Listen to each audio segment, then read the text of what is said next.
রজা বলভদ্র এজন বেয়া মানুষ। তুই বেয়া মানুষ, তুই বেয়া মানুষ, তুই বেয়া মানুষ। কেনে পালি তোক বলি দিবলৈ নিদিলে, তোক বলি দিবলৈ নিদিলে, তোক বলি দিবলৈ নিদিলে। এটা জীৱৰ বলিক কেন্দ্ৰ কৰি তই হাজাৰ নৰবলি দিবলৈ আগবাঢ়িছ। এই মা কালী, তোৰ যে মহত্ব। হে দেৱী মা কালী, এই অপৰাধ ক্ষমা কৰিবা। ই বুজি নাপায়। বুজিছ নাই? দেৱীৰ সন্মানে নৰবলি কিয়? তাতকৈ বহুত বেছি কৰিবলৈ মই প্ৰস্তুত। জয় মা কালী, জয় মা কালী, জয় মা কালী, জয় মা কালী, জয় মা কালী, জয় মা কালী। ভোকৰ যন্ত্ৰণাত আজি সাধাৰণ প্ৰজাই আন্দোলন কৰিছে। সিহঁতৰ তেজ খোৱা তইনো কিহৰ কালী হা? তোৰ যদি মানে তেজ খাবলৈ মন কৰিছে তেনেহ'লে তেজ পিয়াবৰ তেজ পাত নকৰো কিয়?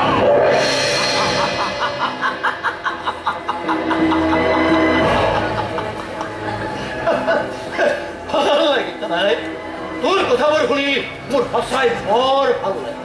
নৰ্তকী দেহৰ ভংগীমাই মোৰ দেহত উন্মাদনাৰ সৃষ্টি কৰাৰ দৰে তোৰ কথাবোৰে মোক বৰ আবেগিক কৰি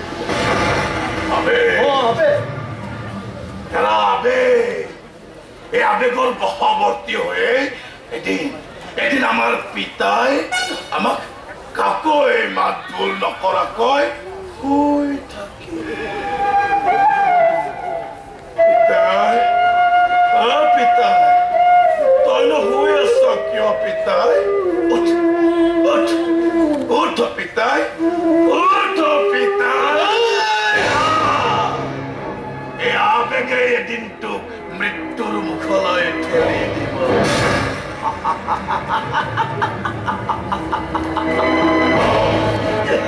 জানো কানাই জানো, এদিন মোৰ মৃত্যু হ'ব। কিন্তু মৃত্যুৰ আগে আগে মই মোৰ সমস্ত পাপ খণ্ডন কৰিব খোজো। মাত্ৰ তই মোক অকণমান সহায়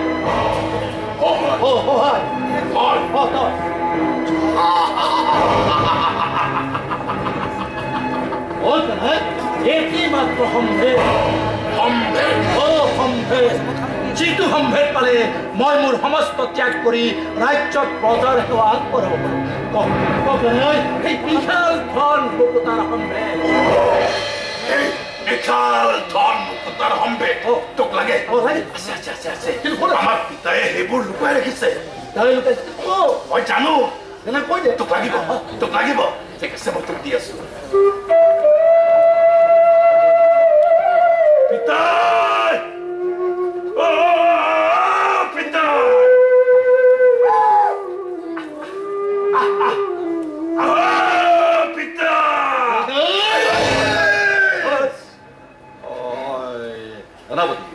সংবাদ হয় মহাৰাজ।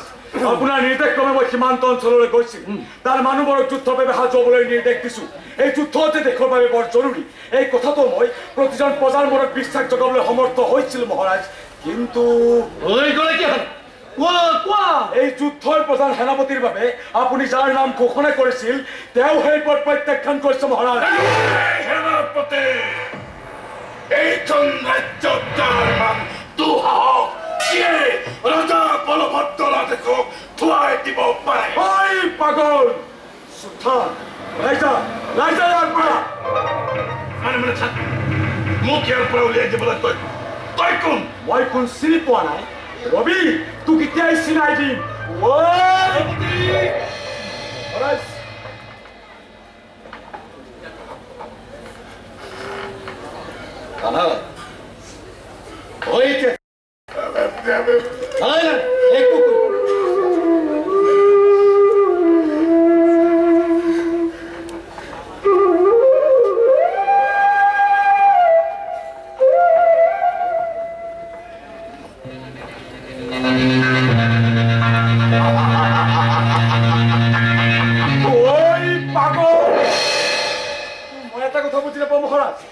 পাগলে আপোনাৰ প্ৰাসাদলৈ আহি আপোনাক বাৰে বাৰে অপমান কৰি আহিছে অথচ আপুনি তাক শাস্তি দিয়াৰ পৰিৱৰ্তে সসন্মানে বিদায় দি আহিছে ইয়াৰ কাৰণ মই বুজি নাপাওঁ মহাৰাজ কাৰণ আছে সেনাপতি কাৰণ আছে সি পাগল পাগল হলেও সি কিন্তু সঁচা কথা কয় আৰু তাৰ সঁচা কথাবোৰ শুনিলে মোৰ বৰ ভাল লাগে তাৰ পাগলামি ভাল লাগে মই অপেক্ষা কৰি আছো তাৰ পাগলামিৰ মাজেৰে ওলোৱা এটি মাত্ৰ সঁচা কথালৈ বাৰু কোৱাচোন সেনাপতি কিহৰ বাবে অৰ্জুনে যুদ্ধৰ সেনাপতি হবলৈ অসন্মতি প্ৰকাশ কৰিছে আপুনি অতীত কৰা অত্যাচাৰৰ বাবে সি এই যুদ্ধত অংশগ্ৰহণ নকৰে মহাৰাজ মহাৰাজ তাৰ চকুটো দেখিলে স্পষ্ট হৈ পৰে আপোনাৰ প্ৰতি থকা ক্ষোভ আৰু প্ৰচণ্ড ঘৃণা মহাৰাজ তাৰ বুকুত জ্বলি থকা জুইকুৰা যদি সকলো পথাৰ অন্তৰলৈ বিয়পাই দিয়ে তেতিয়া কিন্তু তাক তোমাবলৈ বৰ্তান হৈ পৰিব মহাৰাজ অসম্ভৱ সেনাপতি অসম্ভৱ নহয় মহাৰাজ তাৰ সাহস দেখি মই স্তম্ভিত হৈছো তাৰ যি বিষ নাটৰ জন্ম হৈছে তাক কৰিতে উভালি নেপেলালে শিপা কিন্তু বহুত দূৰলৈ গতি কৰিব লাগিব মহাৰাজ বিষ দাঁত কেনেকৈ উভালিব লাগে তাক মই জানো সেনাপতি তাৰ বাপে কৰে এদিন এনেকৈ বিষ দাঁত গতিছিল আৰু বিষতে দাঁতৰ নিশ্বাসত সি যেতিয়া ৰাজপ্ৰাসাদলৈ পোনা মাৰি খোট মাৰিবলৈ খেলি আহিছিল তেতিয়াই তাৰ বিষ দাঁতবোৰ কৰবাত ভাগি থাকে মহাৰাজ এতিয়া নতুন কৌশল নহলে মানুহবোৰক যুদ্ধত অংশগ্ৰহণ কৰোৱাটো বৰ্তান হৈ পৰিব মহাৰাজ ৰাজ্যক ঘোষণা কৰি দিয়ে যেই যুদ্ধত অংশগ্ৰহণ কৰিব তাক এবছৰৰ কৰ ৰেহাই কৰি দিয়া হ'ব ৰাজভঁৰালৰ ধনেৰে নতুনকৈ বাসগৃহ নিৰ্মাণ কৰি দিয়া হ'ব কিন্তু এয়া জানো সম্ভৱ হ'ব মহাৰাজ কৰ ৰেহাই দিলে ৰাজভঁৰাল কেনেকৈ তলকীয়া হ'ব আৰু যদি থাকিবৰ বাবে প্ৰজাসকলক ৰাজভঁৰালৰ ধনেৰে বাসগৃহ নিৰ্মাণ কৰি দিয়ে তেনেহ'লে ৰাজ্য চলিব কেনেকৈ মহাৰাজ মহাৰাজ এয়া ঘোষণা কেৱল ঘোষণাহে কৰা হ'ব ঘোষণা মানেই জ্ঞান বুজায় ঘোষণা মানেই আশা ঘোষণা মানেই সপোন পাম পাম বুলি ভাবি থাকোঁতেই দিনবোৰ পাৰ হৈ যাব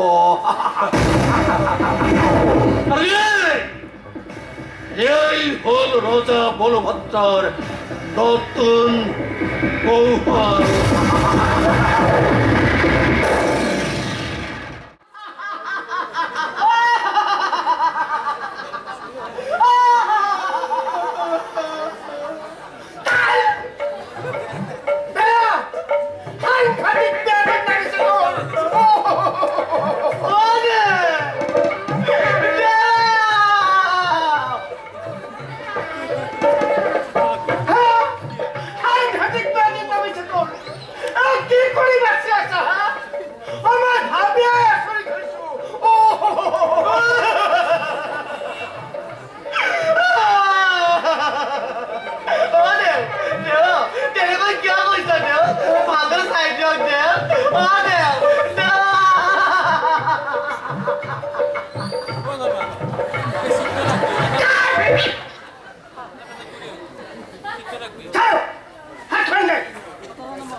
Why am I having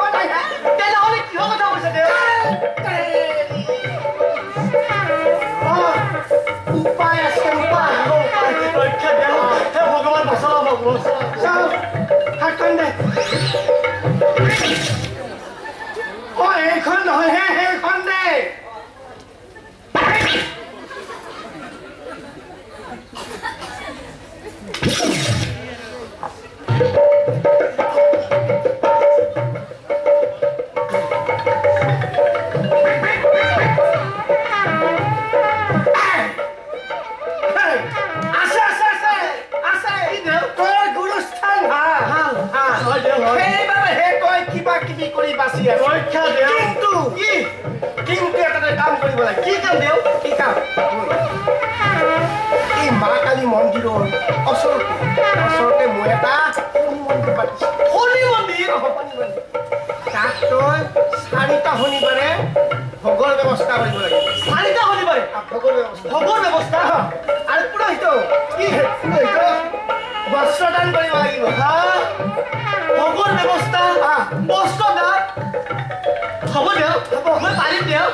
ভবিষ্যতে কি ঘটিব তোর মহল চাই ক দেশৰ ভৱিষ্যতে কি ঘটিব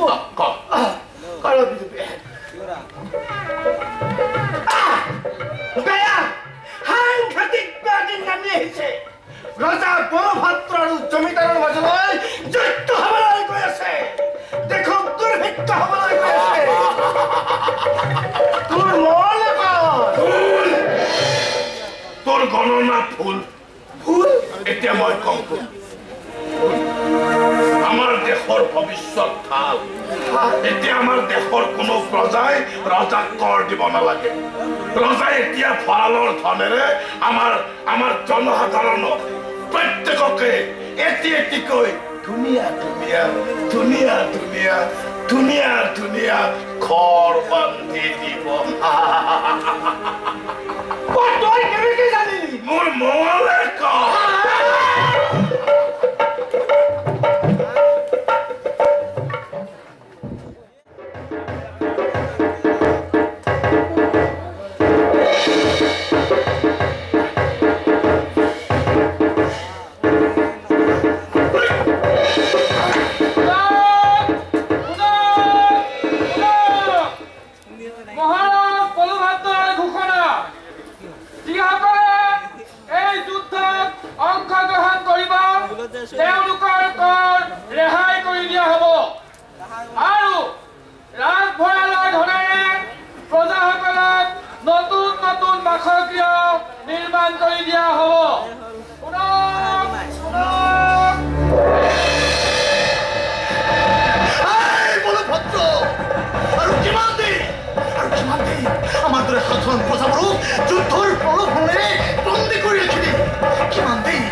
বলভদ্ৰই মানুহবোৰক আকৌ এবাৰ প্ৰতাৰণা কৰিব লাগিছে মোৰ বাবাক পৰা প্ৰতাৰণা ধৰে আকৌ এবাৰ সাধাৰণ ৰাইজক লৈ যুদ্ধৰ খেল খেলিব ঘৰ তুলিব গাঁও তুলিব আকৌ এবাৰ সাধাৰণ ৰাইজ সৰ্বশান্ত হ'ব মানুহবোৰৰ তাত নাই সিহঁতক যিদৰে বুজোৱা হৈছে সিহঁতে সেইদৰে বুজিছে কিন্তু তই হতাশ নহবি বাবাৰ সপোন আছিল অত্যাচাৰী ৰজাৰ পৰা মানুহক মুক্ত কৰাৰ গোলামীৰ পৰা মানুহক মুক্ত কৰাৰ সপোন আৰু সেই সপোন তই এটা বাস্তৱ ৰূপ দিয়াৰ সময় সমাগত কিন্তু মই ঘৰৰ পৰা বিচিতৰ খবৰটো লোৱাৰ লগে লগে বলভদ্ৰ হৈ গৈ মোক চাৰিওফালে পিতপিতাই বিচাৰি ফুৰিব আৰু যদি মোক বিচাৰি নাপায় তেতিয়াহ'লে তোক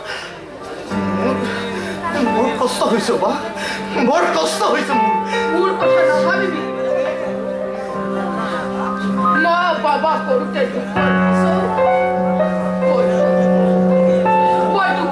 যন্ত্ৰণা সহ্য কৰি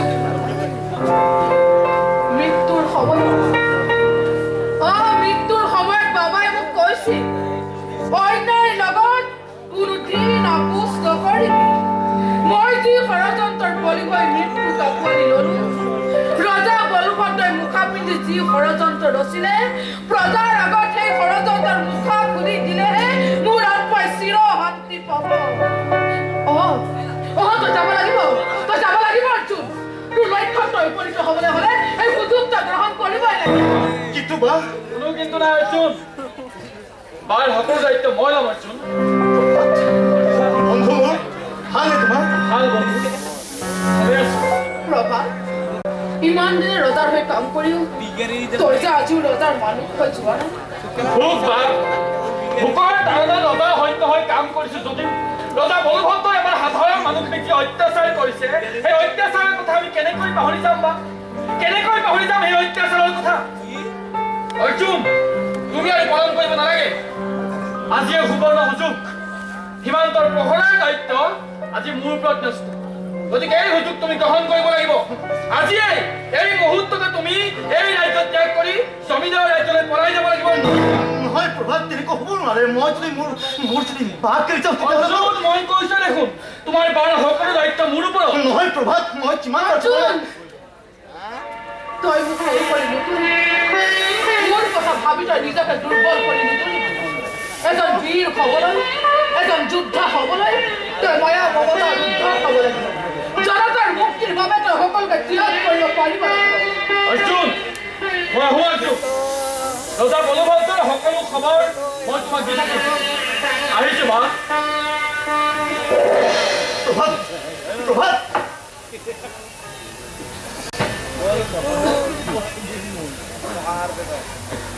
বা এই বা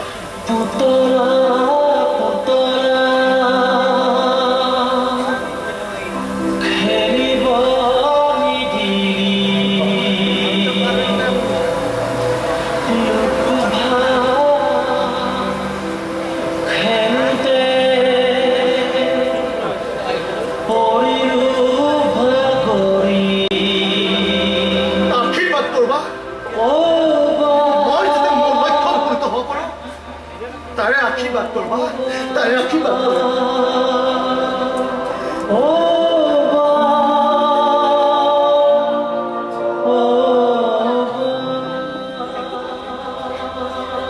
যাও আত্মবিশ্বাস ৰাখি কাম কৰি দুৰ্বল নহবি দুৰ্বল নহবি তুই তুই যুদ্ধা মুক্তি যুদ্ধা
চিনি পোৱা নাই মই তোৰ মাৰ মা মোৰ মা তই কেনে আছ ৱাই নিয়তি নিষ্ঠুৰ হাতোৰাই সকালতে মোক তোৰ ওচৰৰ পৰা কাঢ়ি নিলে ৱাই তোক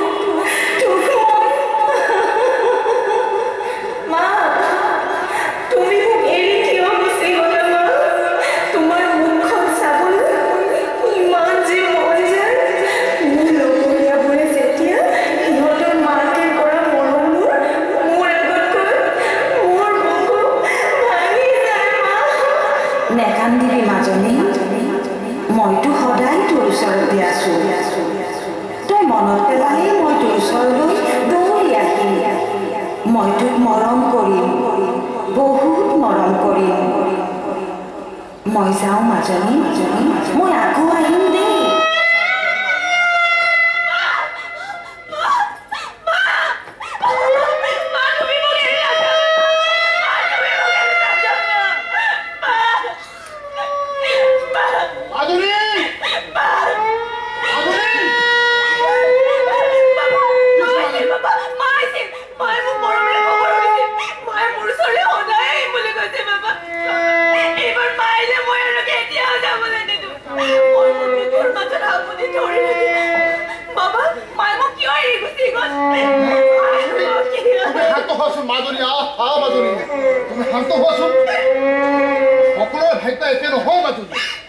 তোমাৰ কপালত মা মৰম লিখি নাথাকিলেও মইতো এতিয়া মৰি যোৱা নাই মই তোমাক মা বাবাৰ মৰমেৰে আৱৰি ৰাখিম মাজনী তুমি অকণো চিন্তা নকৰিবা মাজনী অকণো চিন্তা নকৰিবা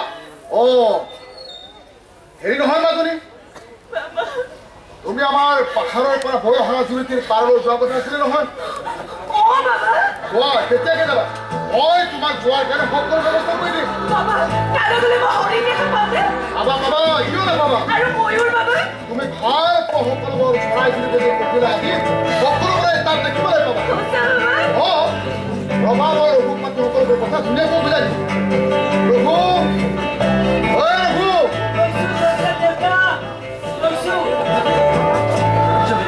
ৰঘু মাজনী কাইলৈ পাহাৰলৈ যাব তাই নিজৰ পৰা গোটেই দিনটো খেলিব তাৰ কাৰণে সকলো ব্যৱস্থা কৰিব লাগিব আৰু মনত ৰাখিবি মাজনী যাতে মনত কোনো কষ্ট নাপায় মাজনী তুমি নহ'লে এতিয়া যোৱা নোযোৱা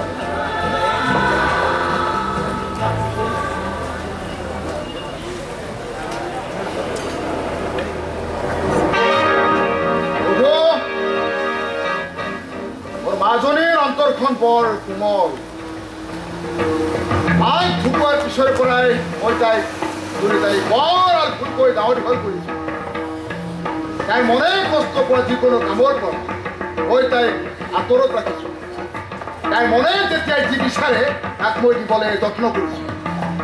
পৃথিৱীৰ কোনো আঘাতে যেন তাইৰ কোমল অন্তৰখন ভাঙি ধান বান কৰি দিব নোৱাৰে তাৰ প্ৰতি মই সতৰ্ক দৃষ্টি ৰাখিছোঁ। আৰু তই মনত ৰাখিবি এই যুদ্ধৰ খবৰে যেন মাজনীক আঘাত কৰাৰ কোনো সুযোগ নাপায়। এতিয়া যা দায়িত্ববোৰ পালন কৰ।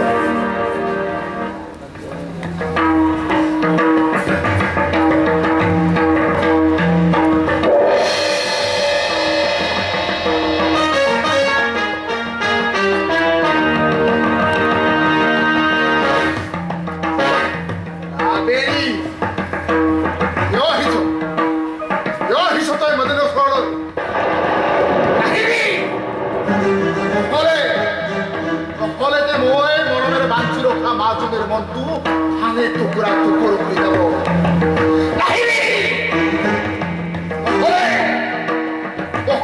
তাইকো মই তোৰ দৰে টিপুৰি লৈ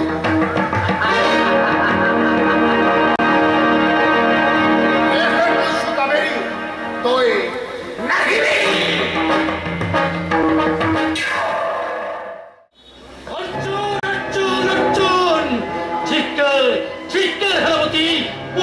ব্যৱস্থা থকাৰ পিছতো কেনেকৈ সি ৰাজ্য পাৰ হৈ পলাই যাব পাৰে? মই আচৰিত হৈছোঁ মহাৰাজ। নিশ্চয় কোনোখন নহয় কৰ্তব্যত গাফিলতি কৰিছে। কোন সেই ঘৰখন বিভীষণ? তাক চিনাক্ত কৰিব লাগে সেনাপতি, নহ'লে যুদ্ধৰ মাজত ইয়াতকৈ ভয়ংকৰ ঘটনা ঘটিব পাৰে। এইবিলাক পোহৰৰ দায়িত্বত কোন আছে? হাজৰিকা প্ৰভাত মহাৰাজ। হাজৰিকা প্ৰভাত? হয় মহাৰাজ। হাজৰিকা প্ৰভাতক তৎক্ষণাৎ মোৰ সন্মুখত হাজিৰ কৰোৱা হওক। হ'ব মহাৰাজ। ঐ কোন আছ? হাজৰিকা প্ৰভাতক মহাৰাজৰ ওচৰত হাজিৰ কৰ। ষড়যন্ত্ৰ, ষড়যন্ত্ৰ, গভীৰ ষড়যন্ত্ৰ। মহাৰাজ পোহৰৰ সুব্যৱস্থা থকাৰ পিছতো কেনেকৈ শত্ৰু ৰাজ্য পাৰ হৈ পলাই যাব পাৰে? উত্তৰ দে। এই যে পোহৰৰ দায়িত্বত মই আছিলে।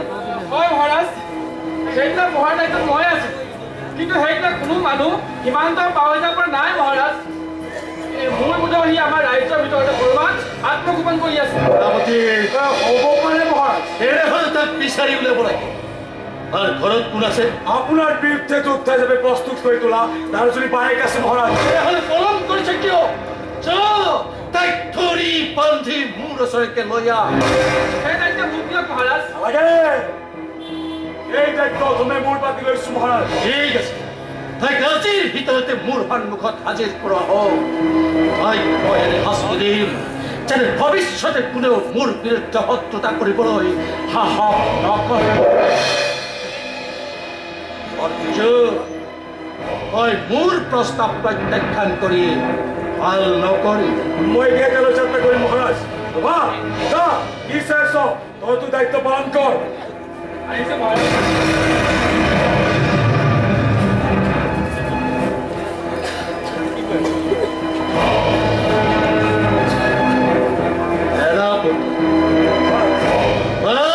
যিদৰে গাখীৰ আৰু পানী মিহলাই দিলে পানী আঁতৰাই অকল গাখীৰ দেখায়, ঠিক ঠিক তেনেদৰে মোৰ বিৰুদ্ধে মোৰ গাই উঠা মানুহবোৰো এফালৰ পৰা চাফা কৰিব লাগিব। জমিদাৰ জগন্নাথ পৰুৱাৰ পাখি গজিছে, মই জুই শিখা জ্বলাও। পৰুৱা নিজে নিজে আহি এই জুইত আত্মজা যাব।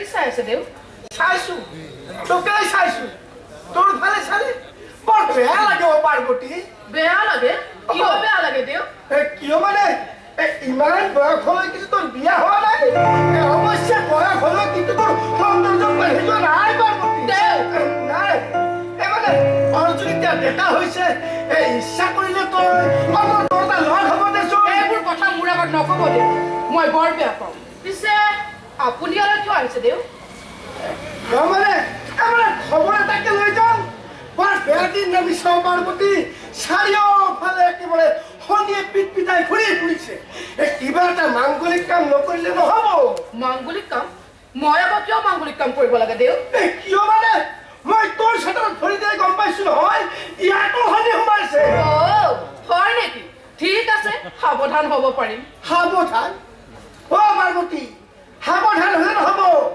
শনিক সন্তুষ্ট কৰিব লাগিব শনিৰ কুপদৃষ্টিক এতিয়া সকলোৱে ভয় কৰে মই পিছে শুনিছো ভয়াতুৰ মানুহেহে বোলে শনিক ভয় কৰে ভগৱানৰ আশ্ৰয় লয় কি কয় পাৰ্বতী ভয়াতুৰ মানুহে ভগৱানৰ আশ্ৰয় লয় পাৰ্বতী দেখিছা আমাৰ ৰজা বলভদ্ৰ দেখিছা কিমান সাহসী মানুহ তেওঁ কিয় কালিমাক আলোচনা কৰে এটা কিবা ভয়াতুৰ মানুহ নেকি ভয়াতুৰ বাবে এইটো ইমান বৃহন্ন সামন্তৰ মাজত থাকে চাওক মোলে চাওক মইতো অকলে থাকো কাকোৱে ভয় নকৰো মই অকলে মানে কিয় অৰ্জুন কলৈ সি কম নহয় দেই বৰ সাহসী ল'ৰা তথাপিও যুদ্ধৰ সময়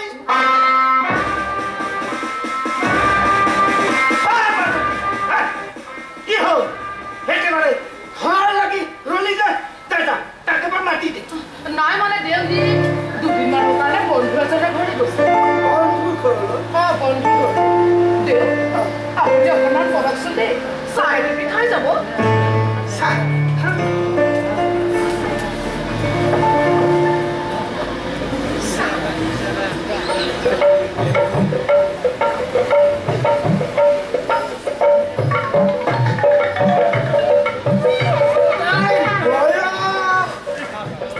আৰু মোৰ বয়স প্ৰায় সমানে হ'ব ইমান দিনে পকাই ঘূৰাই কলো নাই তাই এটা ইংগিতকেই নেপালো কিমানৰ মই বিয়া পাতি দিলো কিন্তু নিজৰ বিয়াখন হলে এতিয়ালৈ পাতিব নোৱাৰিলো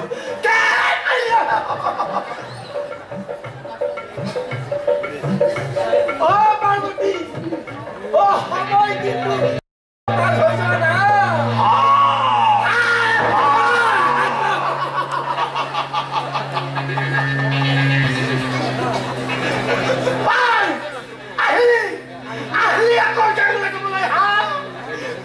উঠিব লাগিলে নহয় তোৰ মূৰত জিয়া ধাছে নাইকিয়া কৰি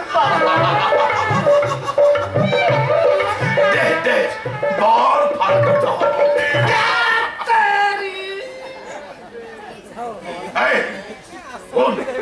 তই যদি মোৰ আশা নোহোৱা কৰি দিব নোৱাৰ মই কি কৰিম জানো কি কৰিম জানো ৰজা বলভদ্ৰ তই যে গোপনে শনি মন্দিৰ পাতিছ কথাটো কৈ দিবা আমাৰ ভুল হয়েছে ও মইতো আশা নোহোৱা কৰিব নাই আসলে মই দেউ নহয়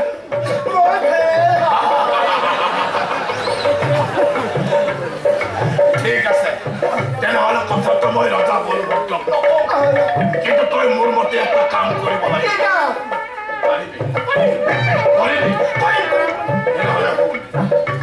তোৰ শনিৰ মন্ত্ৰটো নোচোৱাকৈ মাতি মাতি এটা উশাহতে তোৰ শনি মন্দিৰ ক'ব লাগিব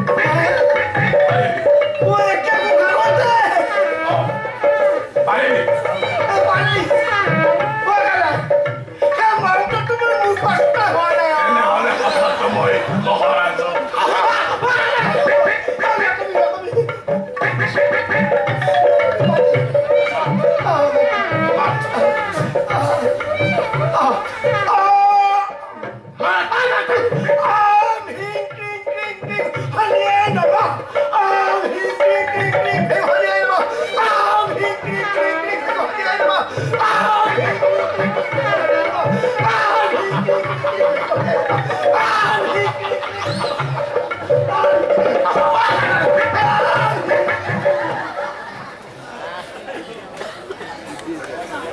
কানাই দেও কলে গ'ল হওতো দেও শনি মন্দিৰলৈ গ'ল বুজিছ পাৰ্বতী বিপদৰ সময়ত ইহঁতে মানুহৰ পৰা সুবিধা আদায় কৰি লোৱাত ব্যস্ত হৈ পৰে ব্যস্ত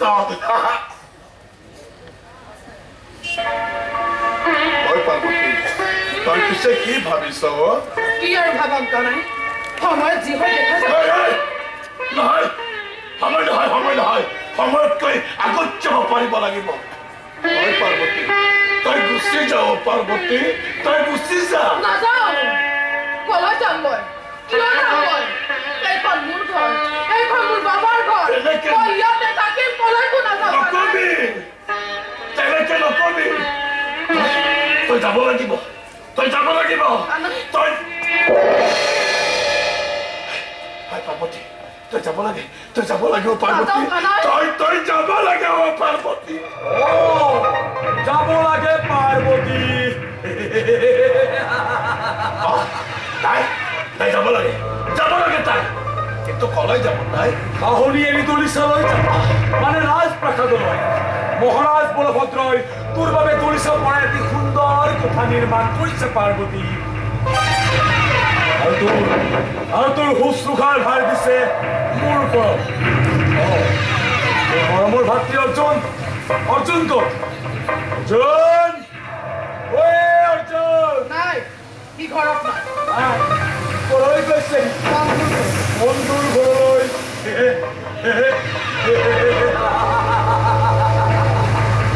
বন্ধুৰ ঘৰলৈ নে ৰজাৰ শত্ৰুৰ ঘৰলৈ ৰজাৰ শত্ৰুৱে কৰাৰ পৰিণাম কি ভয়ংকৰ হ'ব পাৰে তাৰ তই জানোনে পাৰ্বতী কি কৰিবি যি মন যায় তাকেই কৰিম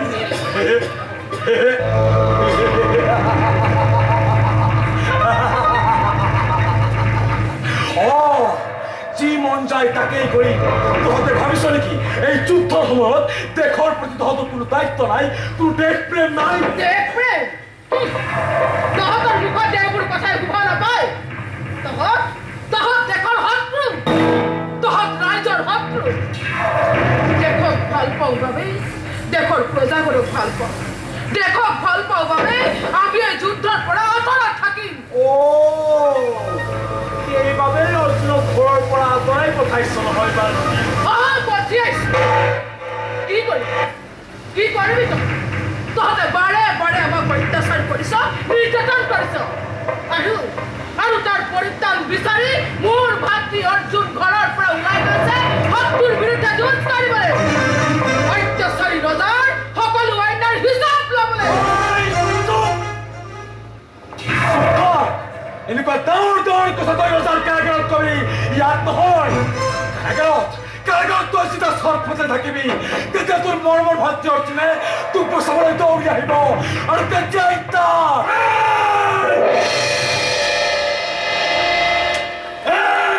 কালি অলপ ৰবিদাই এটা বিৰাট ডাঙৰ বলি গৈছে বলি পাগল তই বহুত বাঢ়িছ ইচ্ছা কৰিলে এতিয়াই তোক এই লেখত কাৰাগাৰ বন্ধ কৰি থৈ দিব পাৰ তই জান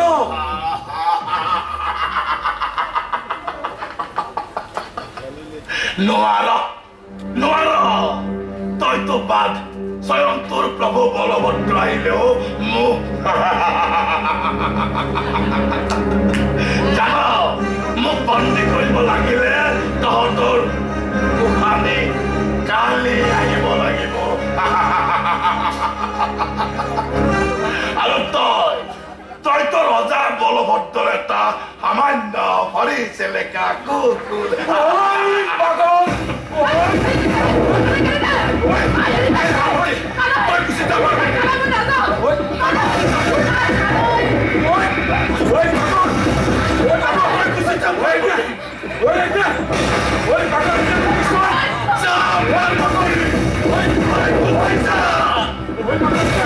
Oi,